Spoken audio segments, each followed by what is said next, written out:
खिलाफ आप बदमाशक प्रयोग किया, किस तरह के उनके बयान को आप देख रही हैं? नहीं, बहुत ये तो निंदनीय है। मैंने तो ट्वीट पे लिखा था कि बहुत गलत बात है।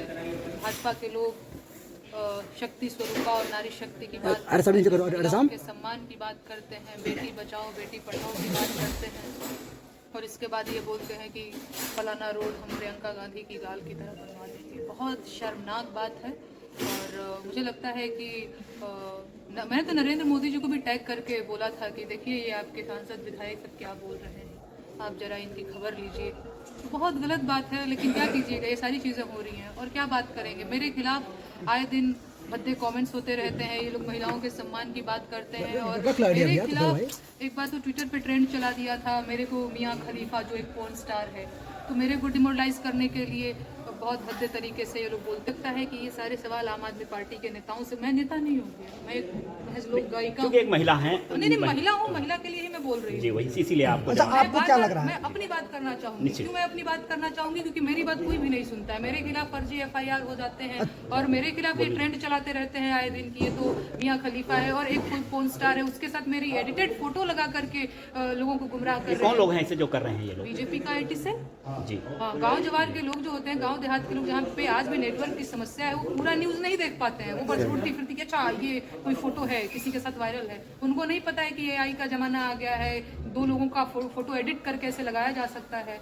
तो ये तो मेरे को बहुत उत्साहित करने के लिए आए। तो जिस तरीके से रमेश बिदोड़ी का जो है बयान आया है, आप क्या देखते हैं एक महिला के नाते ऐसे लोग राजनीति में ऐसी जगह होनी चाहिए? को राजनीति में होना नहीं चाहिए। ये ऐसा लगता ही नहीं जैसे वो कोई सांसद है, ऐसा लगता है कोई गली का है, जैसे नहीं लफंगा लुच्चा कुछ भी बोल देता है, लड़की कुछ करता है, तो ये उसकी भाषा है। मैडम जिस तरह से आप दहाड़ती हैं, मैडम जिस तरह से मंच पे आप दहाड़ती योगी मोदी खिलाफ, आपको डर नहीं लगता? नहीं, डर नहीं लगता। मैं एक लोकतांत्रिक देश में रहती हूँ। आपको डर लगता है? आप बताएं। आपको डर लगता है कि नहीं? आप मीडिया से आपको डर लगता है? तो मुकदमा लिख जाता है।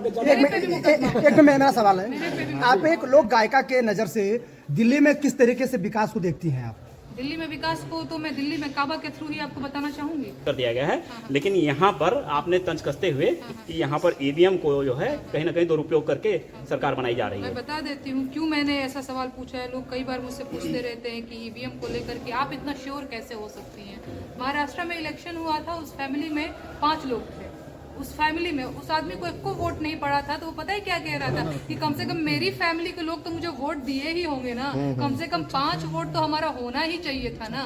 चलो ठीक है, जनता ने मुझे एक को वोट नहीं दिया, लेकिन कम से कम हमारा पति पत्नी बाल बच्चे इन्होंने तो वोट किया ही होगा ना। और भी एक टाइम पे निर्दलीय इलेक्शन कोई लड़ रहा था, उनके साथ भी यही केस वायरल हुआ था।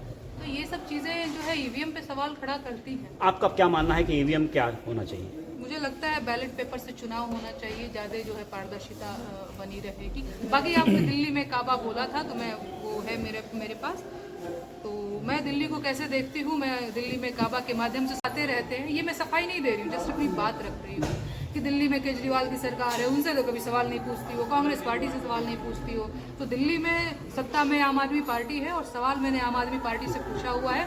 मैं 2 लाइन आप लोगों को सुनाती हूँ। अरे दिल्ली में आपके राज बा, जेल में होत मसाज बा, अरे लोकपाल ले आवे वालन के बदलल अंदाज बा। काबा दिल्ली में काबा, बेसमेंट में चलत UPSC के क्लास 12, राजेंद्र नगर के लाइब्रेरी, तैरत लइकन के लाश बा। अरे तुहार नेता पैग लगा के कहवा बदहास बा, अरे दिल्ली के जनता के नाही तोहरा पे विश्वास बा। काबा दिल्ली में काबा, लाखों का पर्दा, लाखों का बंगला, लाखों का टॉयलेट सीट बा, अरे चौकीदार के मिनी वर्जनी वो पड़ काटी बा। काबा दिल्ली में काबा, एक और बा पाठशाला, दूसर और मधुशाला, गली गली नुक्कड़ चौराहा बिकत इहाँ बा हाला, अरे देश बेचत बा चाय वाला दिल्ली दारू वाला। अरे काबा दिल्ली में काबा। काबा गाया था तो बहुत सारे सो कॉल्ड जो कलाकार हैं उन्होंने मेरे को गरियाते हुए कहते बिहार में ही बा, बिहार में डबल एम्स बन रहे चाहिए, पता नहीं क्या क्या, तो उन लोगों ने सब अपना गाया था कि क्या नहीं है हमारे बिहार में। तो देखिए बिहार के लोग तो बाहर में लाठी खाते ही थे, दिल्ली बम्बई जैसे शहरों से तो भगाए ही जाते थे, अब अपने ही राज्य में उन्हें अपमानित। तो रोजगार के लिए लाठी क्यों खाना पड़ रहा है, ऐसा क्यों स्थिति है? पता यही तो मेरा भी सवाल है। कौन जिम्मेदार है इसके? सरकार जिम्मेदार है। कहाँ की सरकार? तो मोदी जब जी बिहार में हो रहा है तो रोजगार दिए। बिहार की सरकार, यूपी में हो रहा है तो यूपी की सरकार। सरकार जो शीर्ष पद पे बैठा हुआ है उसी की ना जिम्मेदारी है जी। क्या आपको- लोग मुझसे कहते हैं कि तुम बिहार के बेरोजगारों के लिए क्या कर रही हो। मैं कहती हूँ मेरे पति को बेरोजगार कर दिया इन लोगों ने, पता है ना आप लोगों को। जानकारी है। नौकरी करते थे, मेरे को नोटिस मिला और उसके अगले दिन उनको रिजाइन लिखवा दिया गया। तो मैं क्या कर सकती हूँ, मैं अथॉरिटी में थोड़ी हूँ, मैं किसी को रोजगार देने की हालत में नहीं हूँ। अच्छा क्या अच्छा वही जो बच्चे जिनके लाठी चार्ज हो रहा है वही देश के भविष्य बनते हैं, IAS PCS बनते हैं। कितना सही मानती है लाठी चार्ज हो इस लोकतंत्र में? बहुत गलत बात है और नीतीश जी को ये नहीं करना चाहिए था। बच्चों को कम से कम लाठी से तो नहीं पिटवाना चाहिए था। और पानी वानी का बरसात करा दिए हैं ये लोग, ठंडी में जो बच्चे प्रदर्शन कर रहे हैं। अच्छा इनको समझना चाहिए, यूपी बिहार के ही नहीं कहीं के भी जो बच्चे पढ़ाई वगैरह करते हैं, तो पटना जो बच्चे जाते हैं ना बिहार से पटना पढ़ने के लिए, इलाहाबाद या दिल्ली, तो घर से चाउर गेहूँ धान उनके माता पिता बेच करके भेजते हैं कि 6,000 का रूम रेंट है और इस बार निकाल लेना, अगली बार कुछ और बेच करके। कई बार तो माताएं अपने गहना वगैरह भी बेच करके भेजती। नीतीश तो एक सुशासन बाबू थे, तो उनको ये कैसी हवा लग गई कि लाठी चार्ज ये करेंगे? तो उनसे पूछने का विषय है। अच्छा नेहा जी नेहा जी एक नारा बड़ा ट्रेंड कर रहा है, कटेंगे तो बटेंगे, एक हैं तो सेफ हैं।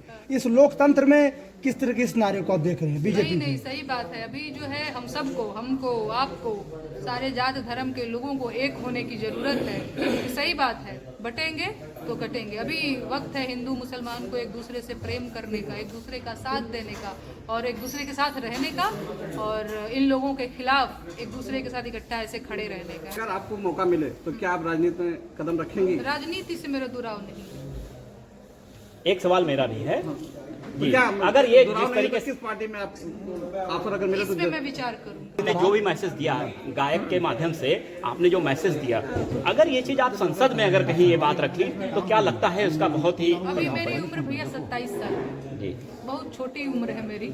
तो अभी मैं थोड़ा सा गीतों पे काम कर लूँ, इसके बाद समय आएगा तो देखा जाएगा। क्योंकि गीत में क्रांति होती है। मुझे कोई जल्दबाजी नहीं है। 27 साल मेरी उम्र है, अभी बहुत छोटी बच्ची हूँ मैं, तो आगे देखा जाएगा। अच्छा, जिस तरीके से वक्त कहाँ भागा जा रहा है। जिस तरीके से कंपनियों को प्राइवेटाइजेशन किया जा रहा है, चाहे रेलवे हो चाहे विद्युत, मैं आए दिन गाना लिखती रहती हूँ, मैं आप लोगों को गीत सुना देती हूँ। सा आ रहा है क्या? उसको दरवाजा बंद करवा दो। आइल देश बिचवा हो देसवा में तबन के घुसल बाबा कीरावा के भेसवा में। अरे रेलवे बेचेला, LIC बेचेला, हेल सेल गेल संग कर दे लखेला, BSNL के दिल से आहुति रिलायंसवा में। एगो आइल देश बिचवा हो देसवा में। अरे IPL साल भर सबके देखवलस, देश भर के ई जुआरी बनवलस, तबे रोजगारन के भरमवलस सट्टा तसवा में। एगो आइल देश बिचवा हो देसवा।